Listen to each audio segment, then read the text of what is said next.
Welcome, everyone. Welcome. I'm White with a question mark. I'll be your host today. Welcome, everyone. Today, we have a guest who's made a fantastic kickstart on YouTube. In just 6 months, he's grown his educational channel to 16,000 subscribers. What's more, his channel got monetized after only 3 months and 8 videos. 2 sponsors have already reached out, with more on the horizon. Here I have a fun fact to share. Our guest speaker was initially hesitant to speak, thinking he didn't know enough about the YouTube industry yet to be sharing on a stage. And I tried to convince him, right? I convinced him that it's not about being an expert. It's about sharing his journey, the ups, downs, and what he's learned as his channel continues to grow. Before we get started, I have one quick note. For security reasons, we won't be revealing the name of his channel today. And we kindly ask you not to ask about it in the Q&A nor after the event. Are we all clear on this point? Don't ask about the name of his YouTube channel for security reasons. With that being said, everyone, let's give it up for our guest speaker of the day. That is Aris. Welcome, Aris. Welcome on the stage.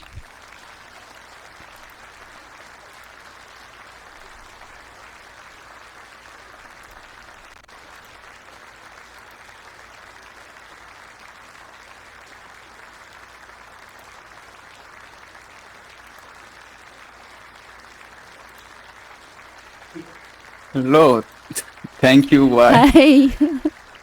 I'm glad to be here. Well, I'm glad that Very you... excited. I'm glad that after relentless persuasion, you agreed to have this interview. I know you have a humble nature, which I highly appreciate. Thank you so much for agreeing to have this interview with us. Aris, thank you so much. Yeah, you're very good. Let's start. I'm very, excited. I know this topic came at random, right?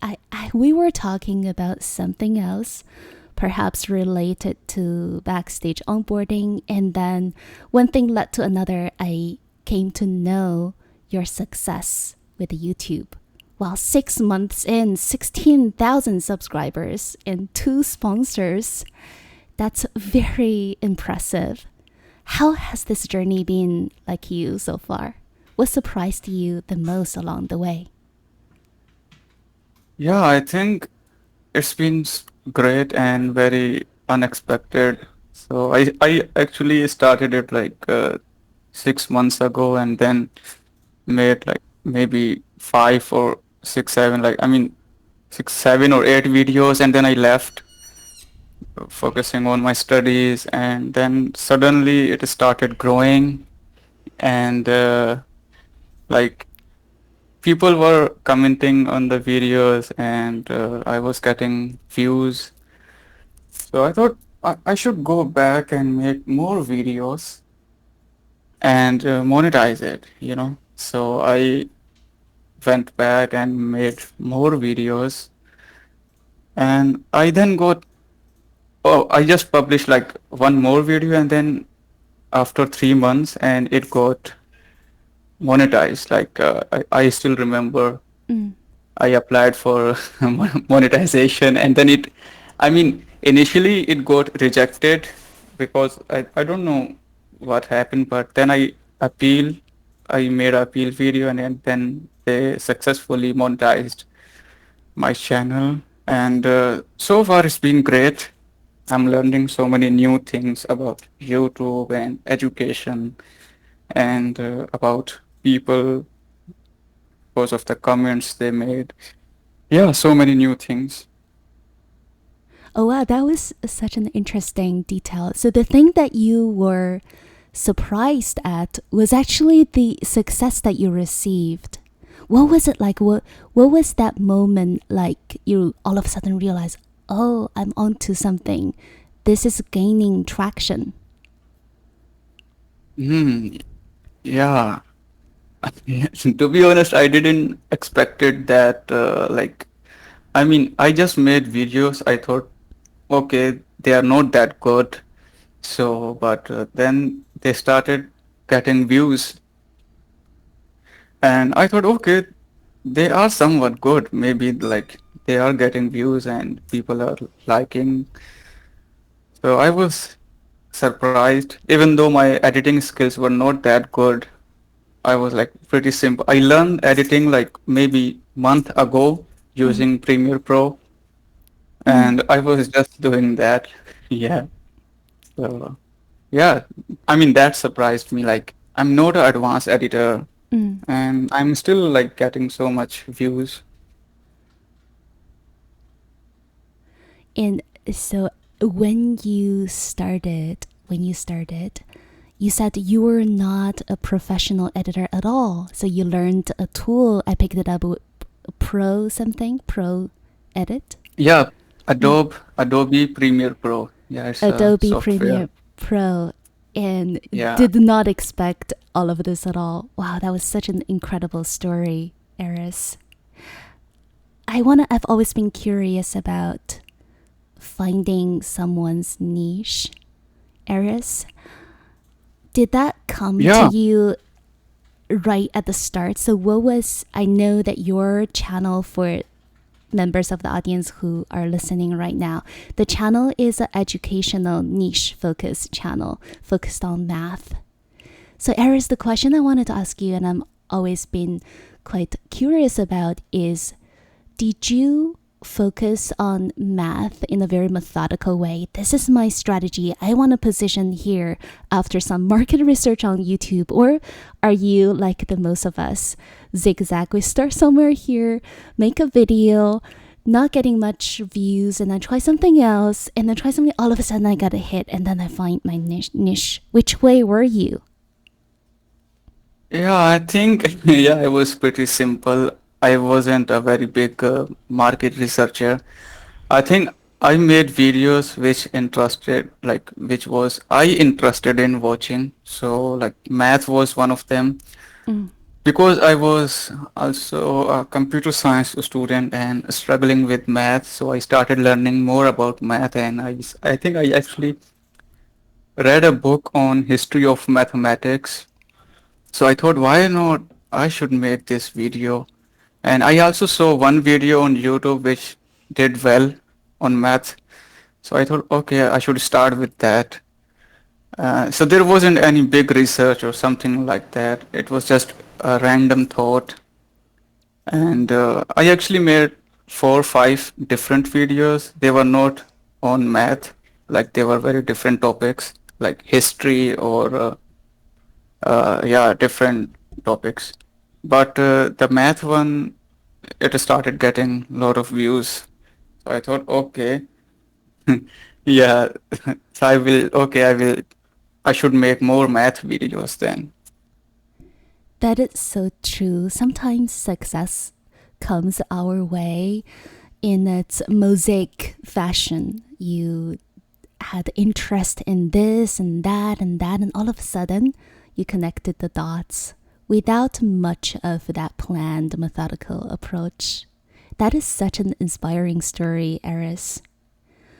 For Yeah, and mm, yeah, and actually before making a YouTube video, like before making a channel, I was learning about video editing. So I thought maybe I should start a freelancing and do video editing for other people. So that's why I learned Adobe Premiere Pro 1 month before, like I think in 2023, December or maybe January. So that helped me as well, like making those videos. that's such an important thing to highlight here for a lot of us who have never started a channel before. How easy it is for you to learn the technical start. And in Aris's case, in your case, you learned the tool, the software only 1 month prior. And if Aris can do it, I think for all of you who are listening, if you want to do it, you can do it too. Aris, Yeah. Aris, the when you started, has there ever been a video that before you clicked that publish button, you felt that's not, it's gonna be a disaster, it's not perfect, there's all sorts of this one, this thing, that thing, it's flawed, and then it turned out to be a great success? Oh yeah, like I mean, it's funny that it happened to me with one of my most successful video. You know, like I was making that video in, I think I wrote the script in one day, and then I made all the video in another like 2 days. It took me 2 days, and I was very frustrated and angry at the end. Like, I mean, I was spending too much time into it, and it was not, the output was not that good. Like, video was pretty simple, like all the images and text. I thought it will be a very disaster and people will just leave it, just watching first few seconds and then they will close the video. But when I published that video, like instantly 10 views, 15 views, 20 views, like, oh my God. Yeah, and people started liking the video and they started commenting, and then that video got like, I think, 500,000 views, like more than 500K Mm. views in a less than a month. So Wow, that's so amazing. I can imagine you looking at the view count going up, like going crazy, and seeing this video going viral as it happens. That is so yeah, amazing. yeah. Then I thought like, oh, yeah. I mean, I don't know like what my audience wants. So I mean, I know like they want to watch math videos, but I don't know what exactly about math. So sometimes, yeah, it happens. Like sometimes we think, oh, that video is not great, but then it turns out to be the one of the best video. You didn't know before you sent that video. What do you think you learned from that experience? Uh, I think if you like, I mean, the reason I was thinking that video will not perform well because of the editing I did. Because I was already tired, so I didn't put much efforts into editing. So like, I mean, I made that video in a single day, you know. Mm, So I thought, okay, no, so not so many great effects, like no animations, just text and images. mm. People will not like it. But I think the topic was very interesting, and the script I wrote, that was also good. So maybe it's just like the content they want to watch, not the all the fancy effects or animations. Yeah, that I learned like, okay, it doesn't matter that much. Like if you have a fancy, if you know fancy animations or effects, yeah, you can still do good on YouTube with basic skills in editing.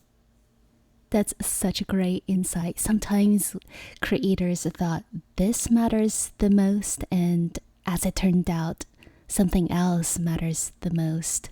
And that's a great learning from having experiences like this. And in your case, video editing didn't matter to your audience as much, and what they cared about is the content. Such a great insight. Yeah. In the process, you mentioned about the process of making a video, Aris. And at the start, you made your own video. Now that you are a sponsored YouTube channel, has that process of making a video changed? Now, do you still make videos on your own, or do you have a team? Can you tell us at scale where you are right now, what's the process of making a video? Yeah, when I started the channel, it was just me. Like I was doing all the things, and because I didn't have a lot of funds, so I thought like, okay, I can just spend $20 on Adobe Premiere Pro and learn that software and then start video editing. So I got the subscription of Adobe Premiere Pro and then I started learning. I mean, that's how I started. I was not spending any money on like outsourcing, but as when I got monetized and I got some sponsors and they were paying me for include mentioning them in the video, so I got some income and then I started getting some people. I got a one person who is helping me in video editing and another person who is helping me writing the scripts. So the right how I got that person like who is helping me writing the script, it was like it's actually funny, like I was going through my comments on my video and there were some mistakes like technical mistakes in mathematics, so they actually made a list of all the mistakes I made in the video and with timestamps with timestamps. So okay, I thought okay, I should get this person on my team and help me. So I replied to her comment and I said, do you want to help me make the videos better? And she said, yeah, sure. So I yeah, I asked her to email me and then we got together and she's still helping me making videos better. Yeah, that's how I got script writer for me. That's such a fascinating story, Aris. And that's Yeah. actually the reason why I reached out to have this interview, because the quality of receiving criticism, but take it in the most constructive and productive way. That was such a rare quality, Eris. Most Yeah. people, if they have someone nitpicking everything in your video with the timestamps, most creators would be showing a very negative feeling, negatively reacting to criticisms like this. But you didn't. You took that, you Yeah. look at her, wow, she is a talent. I'm gonna go reach out to her and I will work with her. I'll pay her to write scripts. That's such an Yeah. inspiring story. I learned from that. In Aries, go on. So you have a video editor and you have a script writer. Who else are on your team right now? Yeah. Like there was one more video editor. I mean, I still do most some of the work. So like I have three people with me who are like helping me making videos, and I still choose the topic like which do interest me. Like I'm interested in watching that video, so I will pick that topic and then we will discuss together with I will discuss with the script writer. So she will tell me, okay, what we can do with this. So then we make a video. Yeah, I mean, yeah, like right now I have three people with me. And I do realize most of your videos have a voiceover as well. Oh So, yeah. how I how I forgot that. Yeah, I also have one voiceover. mm, So yeah, four people. so four people, two video editors, and one script writer, and Yeah. one voice actor, plus you. Yes. That's five. Walk me Yeah. through the process at the high level. And you mentioned, let's start with the you. You said you come up with a topic for the video, and then you discuss with the script writers. And then what comes next? Yeah, when I discuss and we are like ready to go, so she then research the topic and then she write the script and then we go over the script and see okay what we can change and can we cut down some parts which are not very interesting. So then we, like, after going all through that, when the script is ready, then I send the script to the voiceover artist, and then he will do the voiceover. And then when he is done with the voiceover, then I will review the voice, all the recording, and see if all the pronunciations are correct and there is no some mathematical errors. If that's good, then we go to the next stage, which is video editing. So the video, yeah, this video editing takes like a lot of time, Mm. sometimes 5 days, 6 days. So yeah, when the video is done, I send the script and voice over to the video editor. Then he will do the video editing, like, in sometimes in 4 days, sometimes in 5 days. So when he send me the finished video, I will go over and see like if everything is correct, and like if there are some mistakes, then I will mention those mistakes to him, and then he will correct them. So when the video is ready, yeah, then I start uploading it on the YouTube channel, and then I I set up the title and description with timestamps and all that. And yeah, I mostly publish videos at this time. Like right now, it's for me it's 9 to 10 p.m. So yeah, this is pretty much all. And thank you for sharing that, Aris.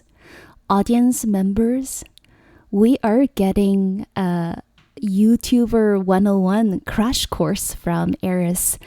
And on the spirit of his generous sharing, can we all give him a round of applause for sharing his secret sauce and the formula of creating YouTube videos so generously with us, for sharing the knowledge so generously with us? Thank you so much for the claps from audience. Thank you so much. I also noticed that there are questions from the audience members. Please send in the questions in the side chat, and we will have a Q&A towards the end of this interview. Feel free to ask any questions on Discord in the side chat. And back to Aris. You and I, when we planned for this conversation, I asked you if you are comfortable with sharing the financial side of things, and you were so generous and so open with sharing that, Aris. And most people may not be comfortable with sharing that. Walk us through what are the costs and the revenues on the YouTube monetization side. And most of us don't know much at all. Most of us are so far away from getting monetized. So Aris, you've experienced that. You've experienced with sponsorship as well. Tell us about the financial side of things. Yeah. Um, so I think, yeah, there is so much money on YouTube you can make. Like it will be a lot from the jobs people do every day. Yeah, like if you are successful, then there will be a lot of income from YouTube and sponsors. Mm. So How much does a video make? What's the mechanism of making money on a video? My oh yeah, understanding is it's based on views or clicks, and the advertisers would compensate YouTubers based on how much views or clicks that they get. That's my very amateur understanding of what's going on there. yeah, yeah. I think, yeah, it also depends on geography. Like if most of the audience is from United States or Europe, like I mean United States of America. Mm. Like if most of the audience is from US, then you will have a very high RPM. So Mm, RPM is like how much money you will get paid per thousand views. So sometimes it is like $4 if you are like 90% of the audience is from US. mm, But in my case, my audience is like I think 60% or maybe 65% is from US. mm, So for me, it's mostly like $3 per thousand views sometimes. mm, So let's say if video receives like 50,000 views, mm. so it 50,000 views, three. So that's $150 you make. yeah per video. So like I mean, if you have a sponsor in that video and like oh and yes, you also have to negotiate the pricing with the sponsor as well. So they will initially reach out to you and then they will ask you to tell them your rates per video. And sometimes people don't know, so they, I mean, yeah, if you are growing so much fast and your channel is like, okay, you don't have a lot of subscribers, but you are getting a lot of views. So some people will think, okay, I should just charge maybe $300 or $400, but there are big companies, they are sponsoring you, so you should just tell them like how much you will charge per thousand views. So if sometimes they do agree with that, like if they will ask you like, okay, we will give you $20 per thousand views. Mm. So now sponsor is paying you $20 per thousand views and YouTube is giving you $3 per thousand views. So if you get 50,000 views, so you will earn like $150 from YouTube and That's almost $1,000 and $1,100 per oh video. yeah 11 Mm, yeah. But let's say, I mean, it also depends on the topic as well. So for me, my topic is education. So that's why I have like $3 or sometimes like less than $3 RPM. But let's say if you have a channel which is in finance niche, like you talk about credit cards and insurance and tax, then your RPM will be like so much higher. Like, I mean, I have seen people have a RPM of $80. mm, mm, So per thousand views, you will get $80 from YouTube, not from sponsors. So if you, so that's the topic. Like if you are in the topic which you talk about finance or credit card or insurance or tax, then you will like, I mean, you can earn so much money from AdSense, YouTube ads and sponsors. Like if your topic is different. mm, So it mm, also depends on the topic as well. mm. Thank you for that nuanced response with so much detail, and it sounds like the earning can vary from category to category, and the views is also a big driver. Revenues come from two streams: one advertising and secondly sponsorships. Now let's talk about the cost side of things, Aris. You're now hiring a staff of 4 people plus yourself. How much Yeah. does it cost? How much does labor cost to produce one video? Yeah, I mean, it also depends on the video, what type of video you are making. Like if your video doesn't have so many fancy effects or animations, then it is like just simple 8 to 10 minute videos with some explanation of the topic and simple images and text. I think so. This is how it will, how you can cost it down. Like so, for me, if like video is 8 to 10, 8 to 10 minutes, for voiceover you can pay like 15 to $20. So if you most of the time voiceover will ask you like $20 And but sometimes there are also some voiceovers who do this for $15. Okay, so $15 for the voiceover, and then there is a script writer. So for the script, it also depends on the. You can ask them like, okay, how much you will charge to write a script. Okay, and they can tell you how much they will charge. But if they are not sure, you can give them options. So general rate in the market is like, if the topic is not too complex, you can give them like $20 per script for one script, which is like 1600 words, not too long, not very short, like between 1600 and 1800 words. And then there is video editing. So yeah, video editing costs a lot. So as I said, it depends on the effects and the complicated things in the video, like how many effects and animations you are using. So if you're not using so many effects or animations, then you can give them like $35 to the video editor, like if they agree.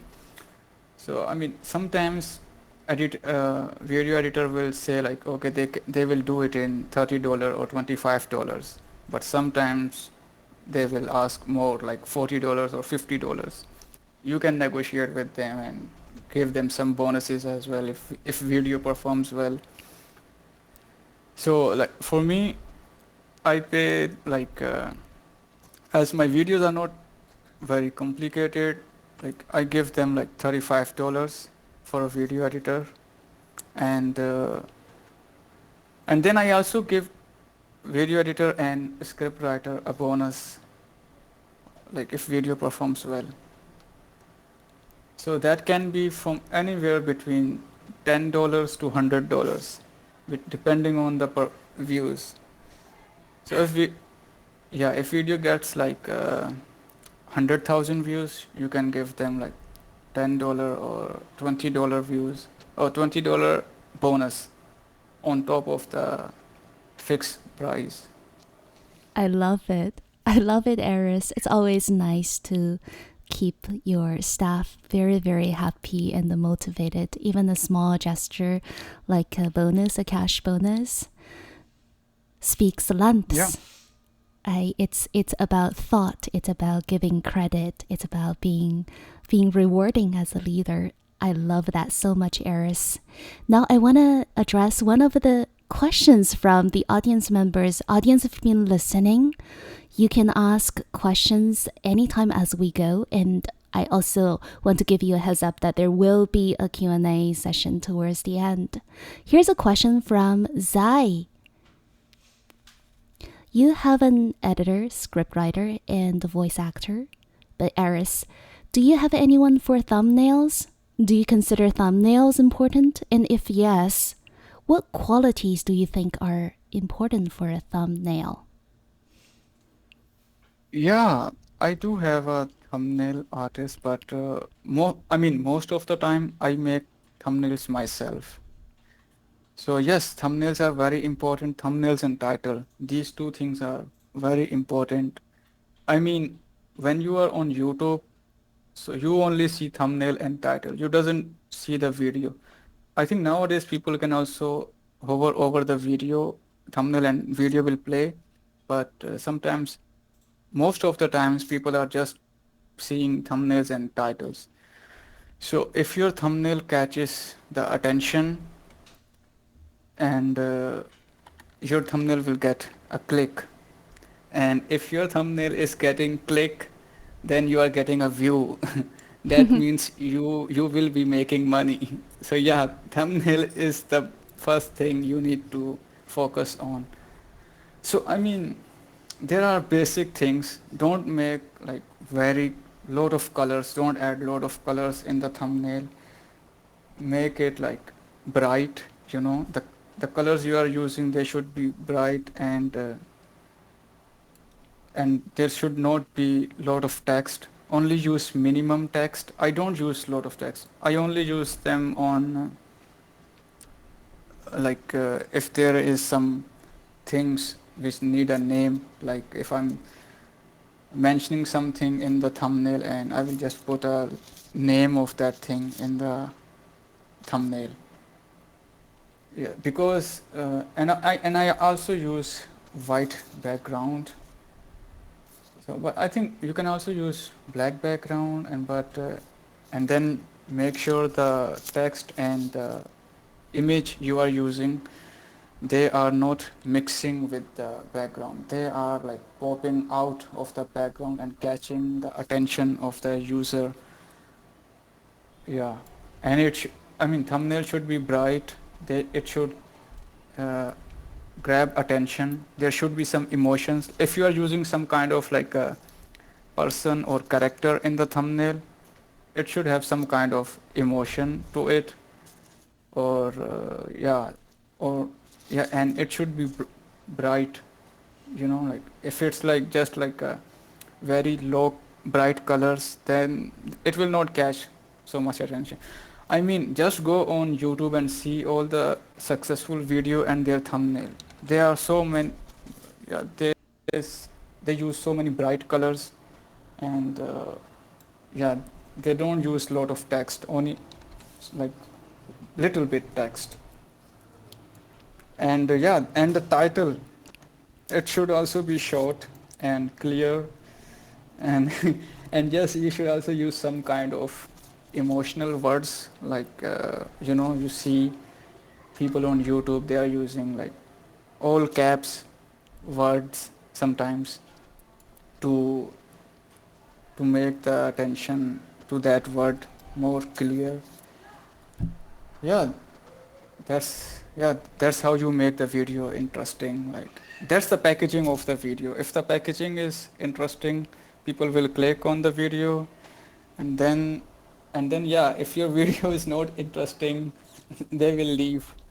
I mean, yeah, so you get success with the click, but you didn't keep the viewer happy or hooked in the video. So you also need to focus on your video as well. Very practical, Aris. That was such a thoughtful answer. Gives a lot of insight into how you approach your work. And Zai, I hope you are happy with that answer to your question. Everyone else from the audience, feel free to send your questions to us on Discord in the side chat. Now, Aris, I want to go back to this remarkable growth you've experienced since you started YouTube 6 months ago. 16,000 subscribers in 6 months. 2 sponsors on your belt with more to come. That's no small feat, Aris. Now, in hindsight, reflecting on your experience, what do you think contributed to such an amazing growth?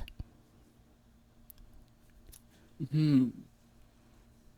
Hmm. Um, I think it's just recognizing your topic. I think that's the biggest thing. Like most beginners, they just make like videos in all of the different topics. They go from topic to topic. Like first, it will be some one topic, and then they will just make another video in a different topics. I mean, first I also did that, but then I recognized, okay, people are watching my math videos, so I make more math videos. So that's how I got a big push in on like very in the beginning when my video started doing well. And I think that's how people started reaching out to me for sponsors.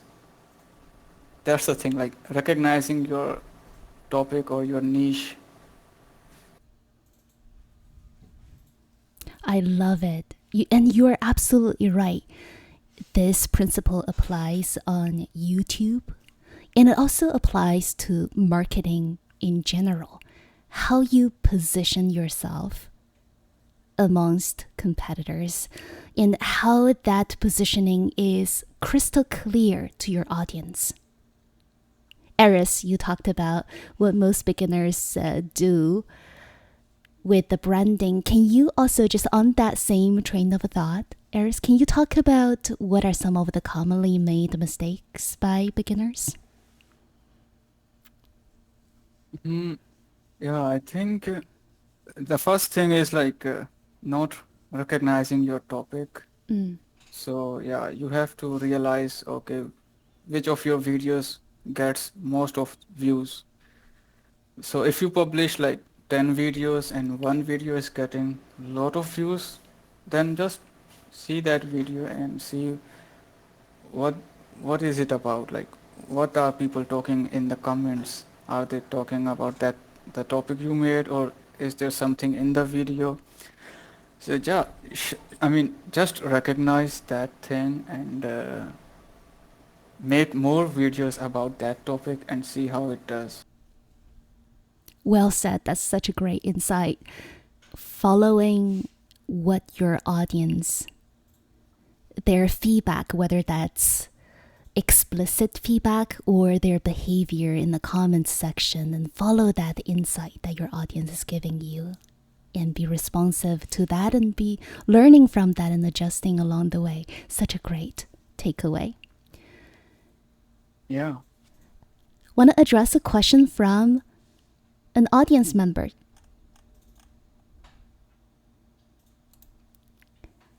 This has to do with shorts versus longs. In my understanding, my amateur understanding of shorts is a video that's less than 60 seconds long. Often it's 7 seconds long or 14 seconds long versus a long form. So Aris, my understanding of your YouTube channel is that you focus on long form. Do you have any insights to share with YouTube shorts? Yeah. And To be how the honest, monetization of the shorts, yeah, how is the monetization of YouTube shorts different from long form videos? I think on short form you don't make a lot of profit. Yeah, like I mean they do get a lot of views, but if you compare them with long form, it's not a lot. If you get same amount of views on long form videos, you will get much more income from long form videos. So that's why, and also like for me personally, I don't like short form videos because they are very less and they don't tell much about the topic. So, and also it's your short form, like your audience who watches short form video, they will not watch your long form video. Yeah, some people think like, okay, if I upload short form as well, then that audience from short form videos will come to my long form videos. It doesn't happen. I had like I have a friend who used to do this. Like he got like 200,000 subscribers from short form videos. But when he started making long form videos, his videos were not getting any views. Like he was like not even reaching 1,000 views on long form videos, but on short form videos he was getting like millions of views. So yeah, that's why I don't focus on short form videos. I can attest to that as well. I recently read an article about a YouTuber who started out extremely successful, just like your friend Aris, with the short form contents, with close to millions of subscribers. And then he permanently closed that channel and created a new channel focused on long form. And I believe he's in the sports and entertainment category. And the new channel, with a much, much smaller subscriber base, is monetizing extremely profitably.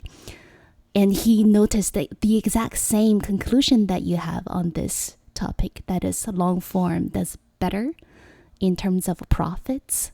Short form gets you a lot of attention, but short form audience does not convert to long form videos, and he couldn't have both short form and long form in the same channel. Yeah, that's true. I mean, if you are watching a short form video and you expect people to go to long form, I mean, it will not happen because it is so easy to swipe up. They will just go to another video, another short video. So yeah, it doesn't count. Yeah, it's not good for for your long form video.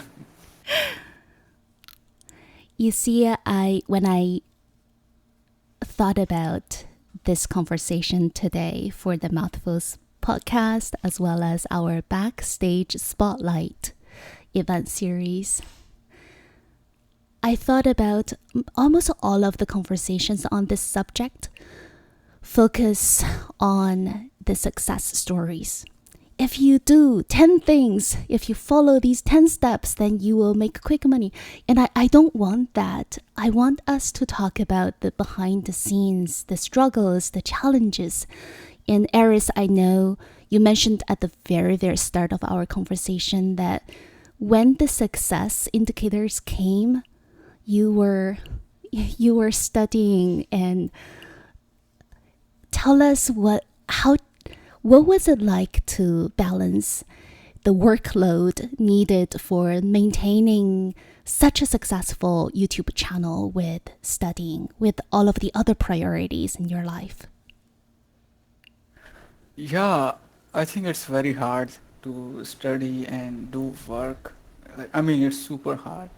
So when I was doing for my semester, for my second semester, and then my channel started getting some views, so I thought, okay.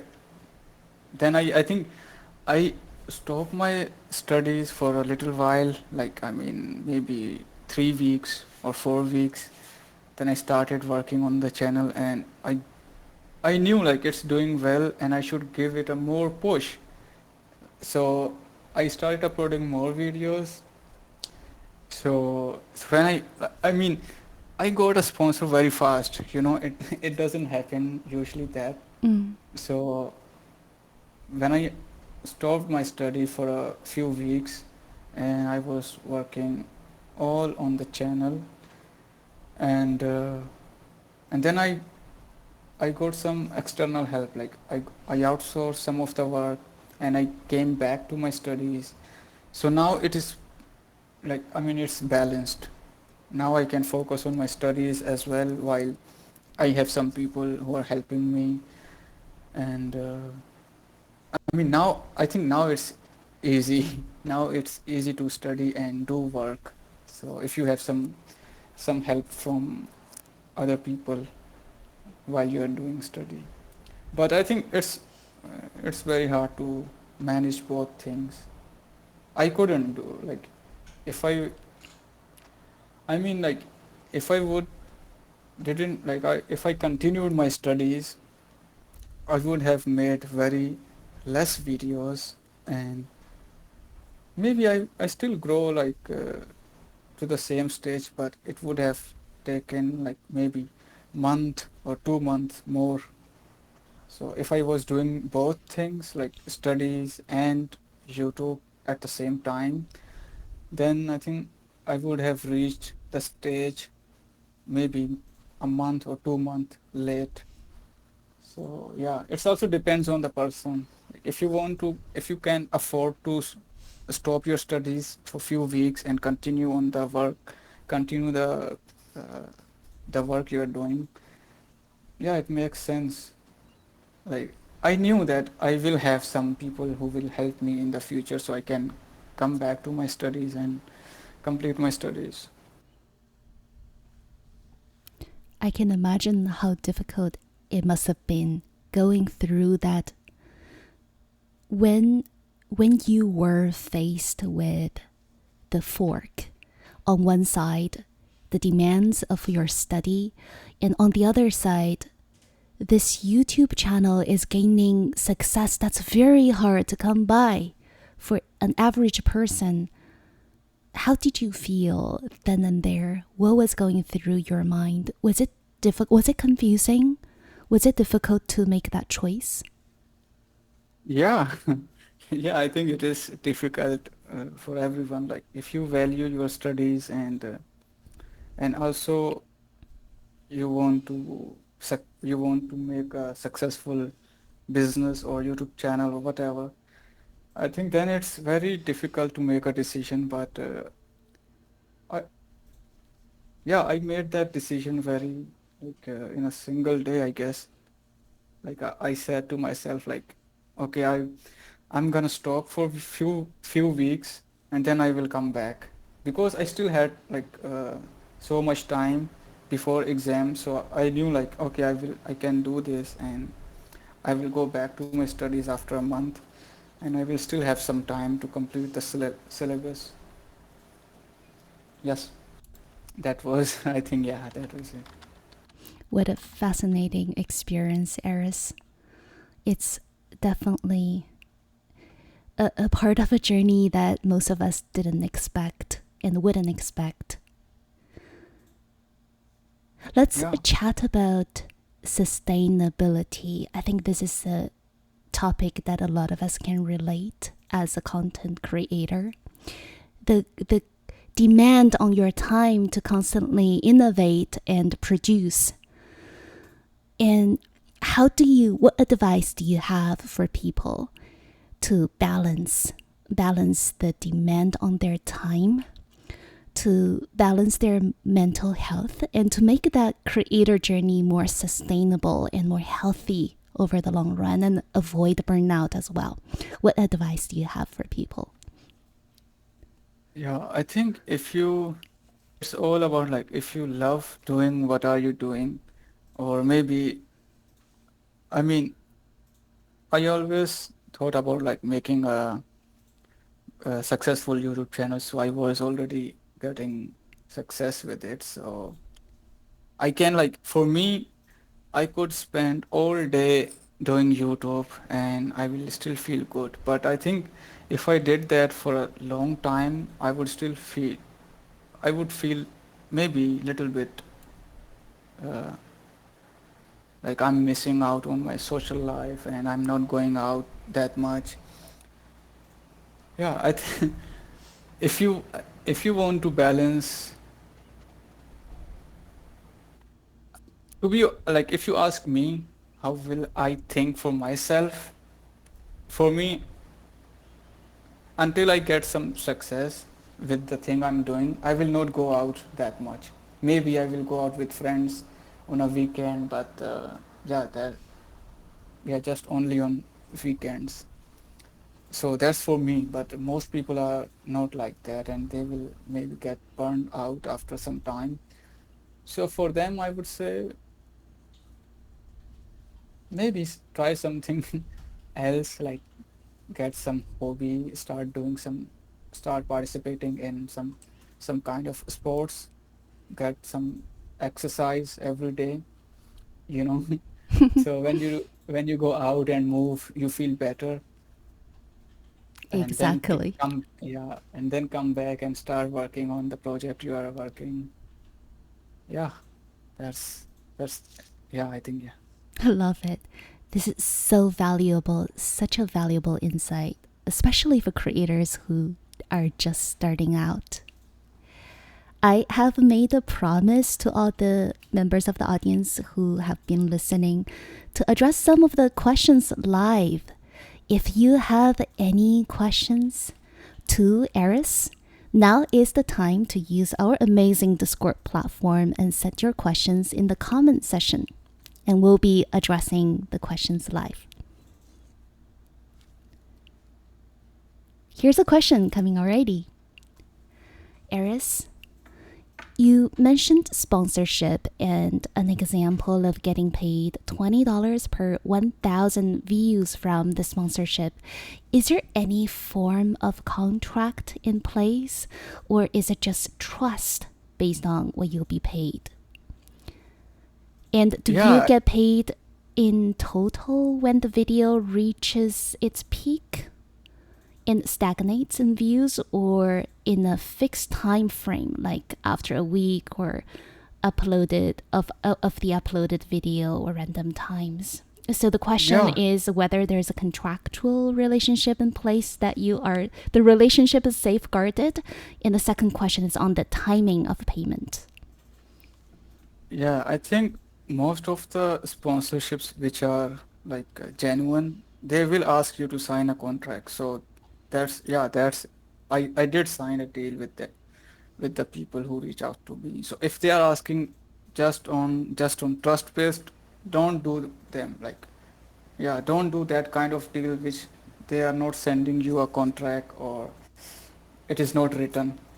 So yeah, always make sure that it is written all the terms and you guys are all agree to it. And yeah, and the payment part is like there is 30-day time frame. Like for me, it's 30 days. So I get paid the day I publish the video after 30 days. So let's say if I publish a video on 14th September, so I will get paid after 30 days of this date, like maybe next month, 14 October. Yeah. I hope that's helpful, Zai. For all of you who are listening to us live on Discord at the Mouthfuls community, I wanted to caveat that for security reasons, Aris preferred not to reveal the name of his YouTube channel, and also just so he continues to have a very pleasant experience in the community. He prefers not to be harassed is a strong word, with the questions about as a result of this event about the YouTube channel as well, more generally. So if you have questions for Aris, the proper channel is to ask them now as opposed to reaching out to them or DM him after the event. Now I have a few questions lined up already. Here's another one from Aiden. Just a follow up. How do you even get sponsorships in the first place? How do you make sure that the sponsorship aligns with the channel and the audience's likes? Yeah, that's a good question. And for me, it was them who reached out to me through my email. So yeah, I think I just got lucky. Like they themselves reach out to me. But sometimes, let's say, if your channel is getting some views, and if your channel is in educational niche, and you can see the websites do you like you use yourself. Let's say you use some websites for educational purposes, like you learn something from those websites or those applications, Android apps or iOS apps.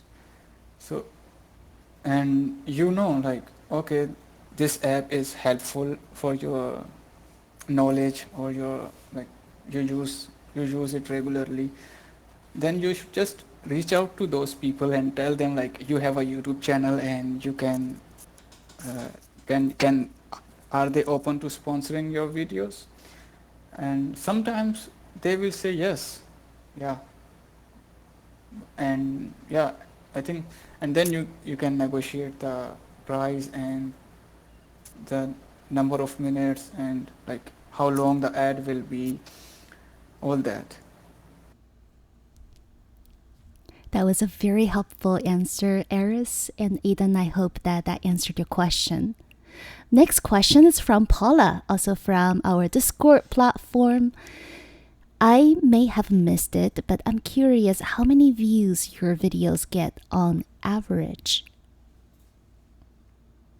On average, they get like sometimes they get more than like 100,000. Sometimes they get 50,000 views. Sometimes 30,000 views.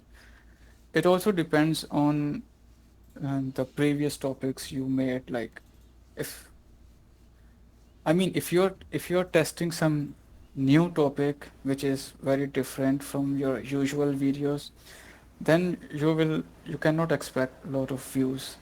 But on average, I would say like between 50,000 to 100,000 views. Thank you very much, Aris, for answering that question directly. Next up, a question from Kavriji from our Discord platform, The Mouthfuls. How did you get initial traction for your first video when it had no viewers and subscribers? What would you recommend to someone with a brand new channel in regards to this? Yeah, I think for me, the videos I made, they were like people were already watching those kind of videos. I knew because when I made my videos and I saw some similar videos as well, so I knew like maybe my videos also get these views someday. And I just I made videos and I then left. As I said before, like for 2 months, and then suddenly they started getting views. So sometimes you need some patience and like wait for few weeks before doing anything else. So if you make like 5 to 10 videos, so sometimes it takes YouTube algorithm some time to find the right audience for your videos. So yeah, your videos will do get some views at some time. So if your videos are good and that topic is very interesting and people are already watching those kind of videos, then just make a video, maybe 5 or 10 videos, and then wait for few months. Yeah. That's so valuable. If you're not getting the traction you're expecting right away, be patient. Give it a few weeks or a few months for the algorithm to show the magic. Next question, also from Discord, from Zai. You mentioned the short video audiences not converting to long form ones. But what if you make another channel solely for the shorts of your long form videos? Have you ever thought of this? Yes, I did thought of this, and but as I said, they are not making lot of profit, so why would you spend your time and money on those short videos? Yeah, I think yeah, educational videos don't get so much views, I guess, like the way math videos. Maybe sometimes they do, but not very profitable, to be honest. The long form is the cash cow. The short form gets a lot of attention, but Yeah. may not produce cash for you, Zai. And as we caveat at the very beginning of this conversation, everyone, Aris has asked me to emphasize again and again that he's also himself very new to this journey. He started 6 months ago, seeing remarkable success, but he's very humble about his experience and his sharing. And I promise him that this is a community with a lot of us are not YouTubers at all, maybe merely at the stage of becoming curious, becoming interested in public presence or online presence. So no pressure, Aris. Come and share your experience, and we love hearing your story. But That's what I said to yeah, him. yeah. By the way, I forgot one thing. Like, I have some friends who are only doing short form content. So, and that short form content is not based on educational niche. It's more on like entertainment and some other things. So if your topic is that, I think you can do short forms in that niche, but and because they are only doing short form and they are getting like 100 million views, 200 million views per month, and then they are making some money. So yeah, because the RPM is very low on short form videos, so you need to get lots of views, like 100 million views per month to get some like decent amount of cash. Mm. So the bar is a lot higher. Yeah. Mm. But yeah, I think because short form videos doesn't have a thumbnail or title, so you can, I mean, yeah, you will definitely get some views if you make short form videos. Thank you, Aris. again on the short form versus long form videos. Next question from PCO.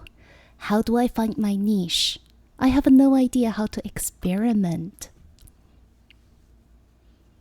Oh, so I think it's you just need to see like what things you are good at, like which things you want to more read about or you want to know more about those things. And I mean, you can always make a YouTube video on anything, like whatever your hobby is or whatever you are interested in.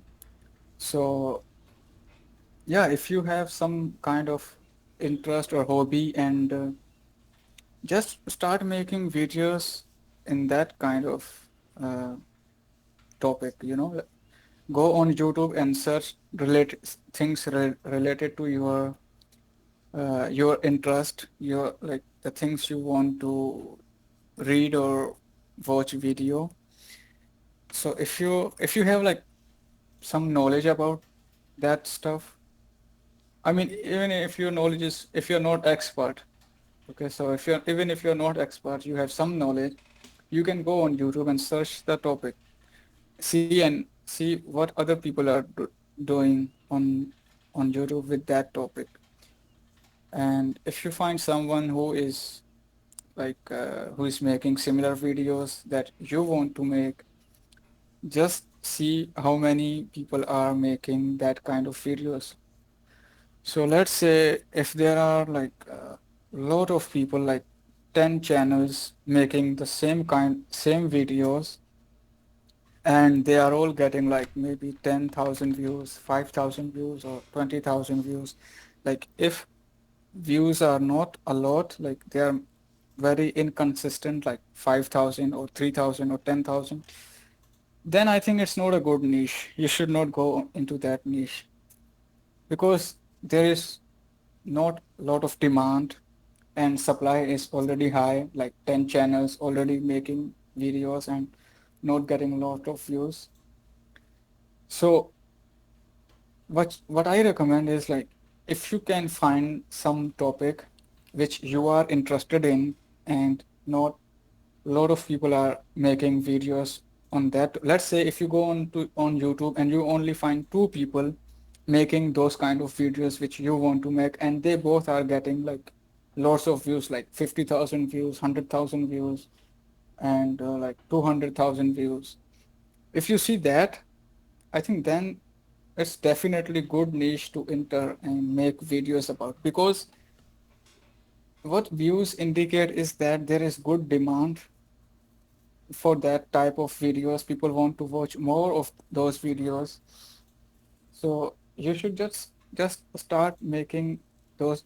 I mean, if you're not a good editor, just see their videos, how they make, like already the videos saw on YouTube related to your topic. Just try to match their style, their editing level, and I can like, I mean, you will definitely get success if you do that. I can tell you, if there is a lot of demand, not lot of supply, and you make good videos on that topic, definitely that's a good recipe for success.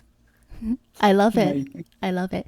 If I were to provide a funny analogy for what Aris just said, find a niche that's large enough of a size of a pizza. It's a large size pizza and fewer people who slice them, split them. Find a pizza. Find a large pizza with fewer people to share. That's what you need. Next question. yeah, Next question. This is also from Paula.